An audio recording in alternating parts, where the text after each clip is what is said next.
அஸ்ட்ரோசைன் channel வாயிலாக உலகெங்கும் வாழ்ந்து கொண்டிருக்கும் சகோதர சகோதரிகளுக்கு அன்பார்ந்த வணக்கங்கள் மற்றும் வாழ்த்துக்கள். இன்றைய பதிவு மே மாத ராசி பலன்கள். முதலில் இந்த மே மாதத்தினுடைய கிரக நிலைகளை பார்க்கலாம். அதன்படி பார்க்கும் பொழுது வருடாந்த கிரகங்கள் என்று சொல்லக்கூடிய குரு ராகு கேதுக்களினுடைய பெயர்ச்சி என்கிறது இந்த மே மாதம் நிகழ இருக்கிறது. அதன்படி பார்க்கும் பொழுது குரு பகவான் இதுவரைக்கு ரிஷப மனையிலிருந்து எங்கே போகிறார்? இப்போ மிதுன மனைக்கு பெயர்ச்சியாகிறார். எப்போ? 14/5/2025. அதே போல் ராகு கேதுக்களினுடைய பெயர்ச்சியும் நடக்கிறது. அதன்படி பார்க்கும் பொழுது இந்த மே மாதம் 19/5/2025 அன்று ராகு பகவான் இதுவரை மீன மனையிலிருந்து இப்போ கும்பமனைக்கும், கேது பகவான் இதுவரை கன்னி மனையிலிருந்து சிம்ம மனைக்கும் பெயர்ச்சியாகிறது. அதே போல் சூரிய பகவான் எங்கே மேசத்தில் உச்ச பலத்தோடு இருக்கிறார் அல்லவா, அவர் 14ஆம் தேதி அன்று ரிஷப மனைக்கு பெயர்ச்சியாகிறது. செவ்வாய் பகவான் கடகமனையில் நீச்சமாக வீற்றிருக்க, சுக்கிர பகவான் மீனத்தில் அமர்ந்திருக்க, புதன் பகவான் மீன மனையிலிருந்து மேசத்துக்கு பெயர்ச்சியாகிறது. எப்போ? வருகின்ற 7/5/2025. சனி பகவான் மீன மனையில் இருந்து இந்த மாதம் பலனை கொடுக்க போகிறது. இந்த கிரக அமைப்புகளை வைத்துக்கொண்டு இந்த மாதத்தில் என்ன மாதிரியான பலன்கள், சாதகம் என்ன, பாதகம் என்ன, எதை செய்யலாம், எதை செய்யக்கூடாது, இந்த மாதத்தினுடைய தெய்வ வழிபாடு என்ன என்பதை பற்றித்தான் இந்த பதிவில் நம்ம டீட்டெயிலாக பார்க்க போகிறோம். அதற்கு முன்னால் நம்மளுடைய சேனலை நீங்கள் ஃபஸ்ட்டு டைம் பார்ப்பவர்கள் என்றால் மறக்காமல் சப்ஸ்கிரைப் பண்ணிக்கிங்க. ரிஷபராசி அன்பர்களே, இந்த மே மாதம் எப்படிப்பட்ட பலனை தரும் அப்படின்னு பார்க்கும் பொழுது, உங்கள் ராசிநாதன் லக்னநாதனாக இருக்கக்கூடிய சுக்கிர பகவான் உச்ச பலத்தோட வலிமையாக 11ஆம் இடம் என்று சொல்லக்கூடிய லாபஸ்தானத்தில் உட்கார்ந்துருக்கு. இப்போ ராசிநாதன் நல்லா இருக்கார். ராசிநாதன் நல்லா இருந்துட்டாலே எல்லா விஷயங்களும் உங்கள் எண்ணம், செயல், சிந்தனைகள் சிறப்பு பெறும். அதில் எந்த மாற்று கருத்து இல்லை. அப்போது ராசியில் யார் இருக்காருன்னா குரு பகவான் உட்கார்ந்துருக்கார். 8க்குரியவன் அட்டமாதிபதி, வலிவேதனையை தரக்கூடிய அந்த குரு பகவான் மன சஞ்சலங்களை தரக்கூடிய தன்மை உங்களுக்கு இருந்துட்டு இருந்தது அல்லவா, இப்போ அது மாறப்போகிறது. அப்போது எப்போ இது மாறப்போகுது அப்படின்னா, இந்த மே மாதம் 14ஆம் தேதி குரு பெயர்ச்சி நடக்கிறது. அப்போ உங்கள் ராசியில் இருக்கக்கூடிய குரு பகவான் 2ஆம் இடத்துக்கு பெயர்ச்சியாகிறார். அப்போ என்ன ஆக போகுது? உங்கள் மனதில் இருந்து வந்த சில சங்கடங்கள் அது விலகப் போகிறது அப்படின்னு அர்த்தம். சரி, சனி பார்க்குறாரே சார், உங்களுக்கு யோகத்தை தரக்கூடிய கிரகம் அந்த சனி பகவான் தான். 9க்கும் 10க்குரியவன் 11ஆம் இடமான லாபஸ்தானத்தில் அமர்ந்து கொண்டு தனது 3ஆம் பார்வையாக எங்கள் ராசியை பார்க்குது. அப்போ என்ன, சனி பார்த்தால் என்ன, கொஞ்சம் பிடிவாத குணம்ங்கிறது இருக்கத்தான் செய்யும். மற்றபடி பெரிய பாதிப்பை ஒன்றும் உருவாக்கப் போவதில்லை. தனஸ்தானத்தின் அதிபதியாக இருக்கக்கூடிய அந்த புதன் பகவான் இப்போ 11ஆம் இடமான லாபஸ்தானத்தில் உட்கார்ந்துருக்கிறது ஒரு நல்ல அமைப்பு தான். அப்போ தனஸ்தானாதிபதி லாபஸ்தானத்தில், அதே சமயத்தில் பார்க்கும் பொழுது அந்த தனஸ்தானத்தில் குரு பகவான் உட்கார்ந்துருக்கார். அப்போ குருங்கிறது தனத்தை கொடுக்கக்கூடிய ஒரு கிரகம் தானே. அவர் தனஸ்தானத்தில் இருக்கிறது நல்ல அமைப்பு. ஆனால் தனஸ்தானாதிபதி விரயஸ்தானத்துக்கு மாறும்போது தனம் விரயமாகிறது. அப்போ என்ன, சுப செலவுக்கு கன்வெர்ட் பண்ணிக்கிங்க. குடும்பத்துக்கு தேவையான பொருள்களை வாங்கி மகிழக்கூடிய ஒரு காலகட்டமாகவும், வீடு, வண்டி, வாகனத்தை வாங்கக்கூடிய ஒரு காலகட்டமாக அமையும். ஏன்னா சூரியன் உச்ச பலத்தோட வலிமையாக 12ஆம் இடமான முதலீடுகள் என்று குறிக்கக்கூடிய அந்த இடத்துல போய் உட்கார்ந்துருக்கார். அப்போ 4ஆம் அதிபதியோட தனாதிபதி இணைய போகிறது. அப்போ உங்கள் தனம் என்ன, வீடு, வண்டி, வாகனம் இதெல்லாம் வாங்குவதற்கு அந்த பணம் செலவாக போகுதுன்னு அர்த்தம். அதை மாற்றுவதற்கும் அதை ஆல்ட்ரு பண்ணுவதற்கும் இந்த காலகட்டம் உங்களுக்கு சிறப்பை ஏற்படுத்தி கொடுக்கும்.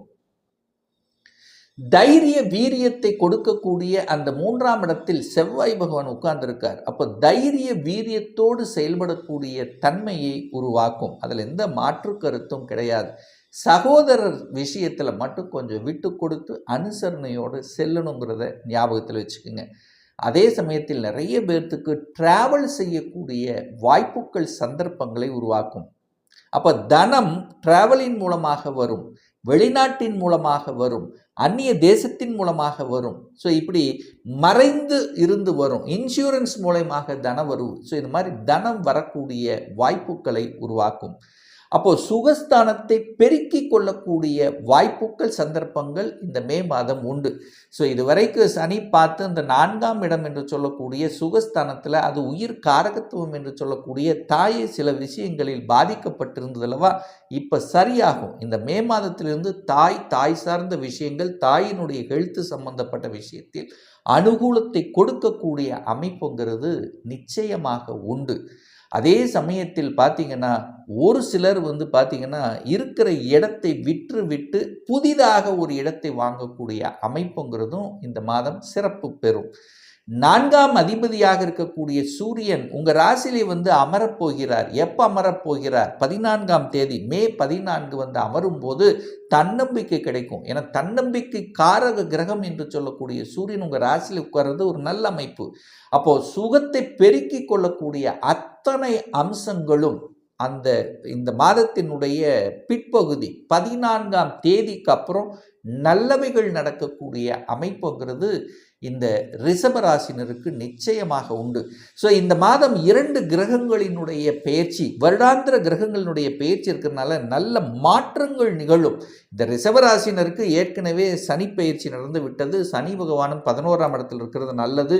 யோகத்தை தரக்கூடியவன் சனிங்கிறது உங்களுக்கு நல்ல யோகத்தை தரக்கூடியவன். தொழில் ரீதியாக அல்லது உத்தியோக ரீதியாக ஒரு வளர்ச்சியை கொடுக்கக்கூடிய அமைப்புங்கிறது நிச்சயமாக உண்டு.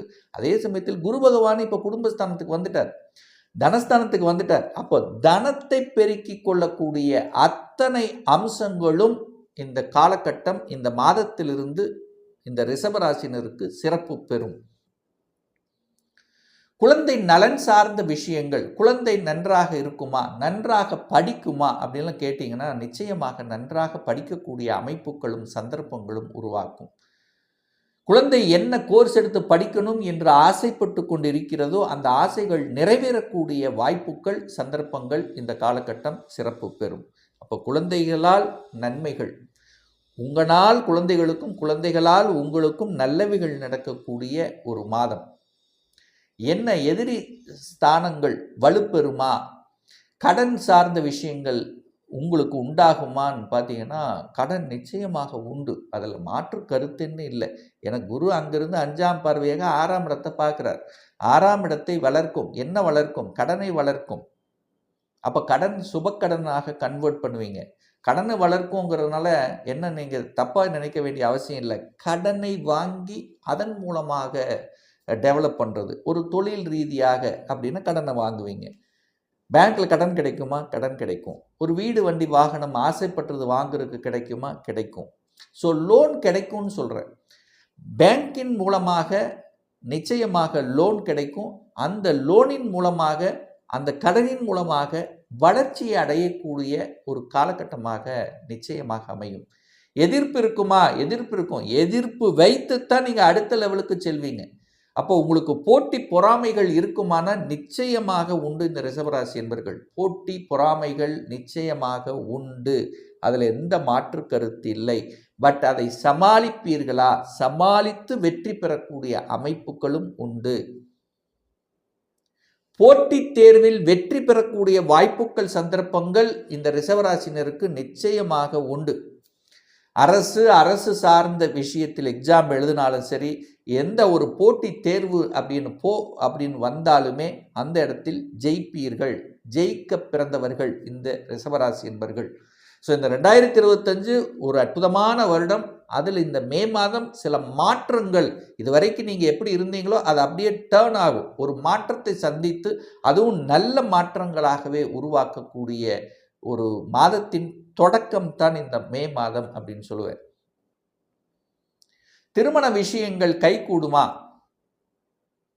திருமணம் நன்றாக நடக்குமா? அதில் ஏதாவது பிரச்சனை வந்துடுமா அப்படின்லாம் நீங்கள் யோசிக்க வேண்டிய அவசியம் இல்லை. குரு 2ஆம் இடத்துல தான் இருக்கார். ஒரு லாபாதிபதி 2ஆம் இடத்தில் இருக்கார். குடும்பத்தில் ஒரு உறுப்பினரை இணைத்து கொள்ள வேண்டும் என்ற நிகழ்வுக்கு ஏற்ப உங்களுக்கு திருமணம் அமைத்து கொடுக்கும். அது குரு 2ஆம் இடத்தை பார்க்கறனால, 7க்கு 2ஆம் இடத்தை பார்க்கறனால திடீர் திருமண வாய்ப்புகளை உருவாக்கும்.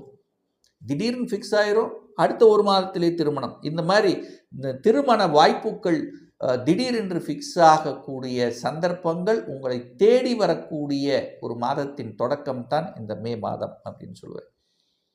அதிர்ஷ்ட வாய்ப்புகள் கை கொடுக்கும் இந்த ரிஷபராசி என்பவர்களுக்கு. திடீர் அதிர்ஷ்டம் உண்டாகும், திடீர் ப்ரமோஷன் கொடுக்கும். வெளிநாட்டுக்கு போகணும்னு நினச்சிட்டே இருப்பீங்க, திடீர்னு உங்களுக்கு விசா கிடச்சிரும், திடீர்னு ஒரு வெளிநாட்டிலிருந்து ஒரு ஜாப் ஆப்பர்ச்சுனிட்டி உங்களுக்கு தேடி வரும். அங்கே போகக்கூடிய தன்மை ஒரே மாதத்தில் அப்படியே கடல் கடந்து செல்லக்கூடிய தன்மைகள் இந்த ரிஷபராசினருக்கு உண்டு. ஸ்ட்ராங்காக சொல்கிறேன்.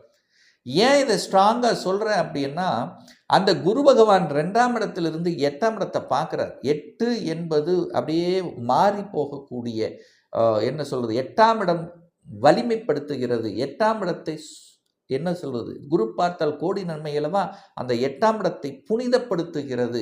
ஸோ அந்த அமைப்புக்கு ஏற்ப நீங்கள் அப்படியே வெளியில் நகர்வீர்கள்.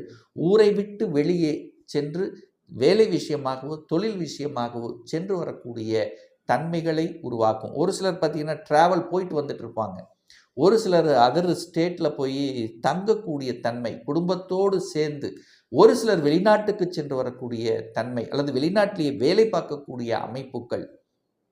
ஸோ இந்த காலகட்டம் ஆஃப்டர் குரு பெயர்ச்சிக்கு அப்புறம் இந்த ரிஷபராசி என்பர்கள் வெளிநாடு, வெளிமாநிலம், அந்நிய தேசம், அந்நிய தேசத்தினர் மூலமாக அனுகூலங்கள், ஆதாயங்கள், ஏற்றுமதி இறக்குமதி சம்பந்தப்பட்ட விஷயங்கள், வெளிநாட்டு தொடர்புகளை கொடுக்கக்கூடிய ஒரு நல்ல மாதம் தான் இந்த ரிஷபராசி என்பர்களுக்கு.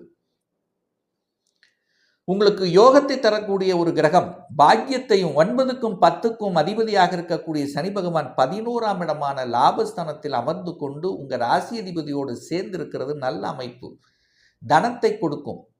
அப்போ இந்த மாதம் பாருங்க, புதன் சனி சுக்கிரன் இணைந்து இருக்கிறது, மாத தொடக்கத்திலேயே இணைந்திருக்கிறது. அப்போ என்ன, 2ஆம் அதிபதி 9ஆம் அதிபதி 10ஆம் அதிபதி 11ஆம் இடத்தில் இருக்கிறது ஒரு நல்ல அமைப்பு, தன பாக்கியங்களை கொடுக்கக்கூடிய அமைப்பு, நினைத்த விஷயங்கள் சில விஷயங்கள் சக்சஸ் கொடுக்கக்கூடிய அமைப்பு, இதெல்லாமே சிறப்பு இருக்குது. குழந்தைகளால் ஆதாயம், அனுகூலங்கள், திடீரென்று பணம் வரக்கூடிய வாய்ப்புகள், திடீர் அதிர்ஷ்டத்தை கொடுக்கக்கூடிய அமைப்புகள், நல்ல நல்ல மாற்றங்களை சந்திக்கக்கூடிய ஒரு மாதமாக ரிஷபத்துக்கு நிச்சயமாக அமையும்.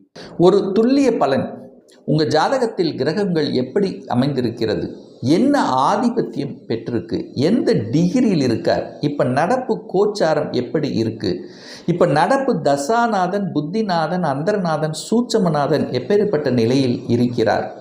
இப்போ இந்த 2025 சொந்த தொழில் செய்வதற்கான கொடுப்பினை நம்முடைய ஜாதகத்தில் இருக்கிறதா, அப்படி இருக்கக்கூடிய பட்சத்தில் எப்போ நம்ம சொந்த தொழிலை செய்யலாம், என்ன படிப்பு படிக்கலாம், என்ன படிப்பு படிப்பதற்கான விதி கொடுப்பினை நம்முடைய ஜாதகத்தில் இருக்குது, என்ன கோர்ஸ் படித்தா நம்முடைய ஃப்யூச்சர் நன்றாக இருக்கும், எப்போ எனக்கு ப்ரமோஷன் கிடைக்கும், இதுவரைக்கு திருமண தடை, எப்போ தான் நமக்கு திருமணம் நடக்கும், எப்போ குழந்தை பாக்கியம் கிடைக்கும், எப்போ நான் வீடு கட்டுவேன், இது போன்ற கேள்விகளுக்கு துல்லியமான பதிலை நம்மால் கூற முடியும்.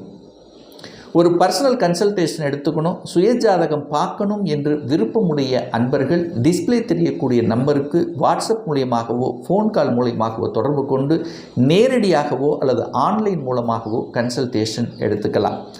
நம்முடைய அலுவலகம் கோயம்புத்தூரில் அமைந்துள்ளது. அதாவது கோயம்புத்தூரிலிருந்து மேட்டுப்பாளையம் செல்லும் வழியில் வெள்ளக்கிணர் பிரிவு அருகில், அதாவது அன்னபூர்ணா ஹோட்டலுக்கு அருகில் அமைந்துள்ளது. பிரியர் அப்பாயின்மெண்ட் வாங்கிட்டு நேரடியாக கன்சல்டேஷன் எடுத்துக்கலாம். ஆன்லைன் மூலம் கன்சல்டேஷன் எடுத்துக்கிறவங்க உங்களுடைய பெயர், உங்களுடைய தற்போது வசிக்கும் இடத்தை வாட்ஸ்அப்பில் குறிப்பிட்டு ஆன்லைன் மூலமாகவும் கன்சல்டேஷன் எடுத்துக்கலாம். நிச்சயமாக இந்த பதிவு ஏதாவது ஒரு ரூபத்தில் உங்களுக்கு யூஸ்ஃபுல்லாக இருக்குங்கிறதுல எந்தவித மாற்று கருத்தும் கிடையாது.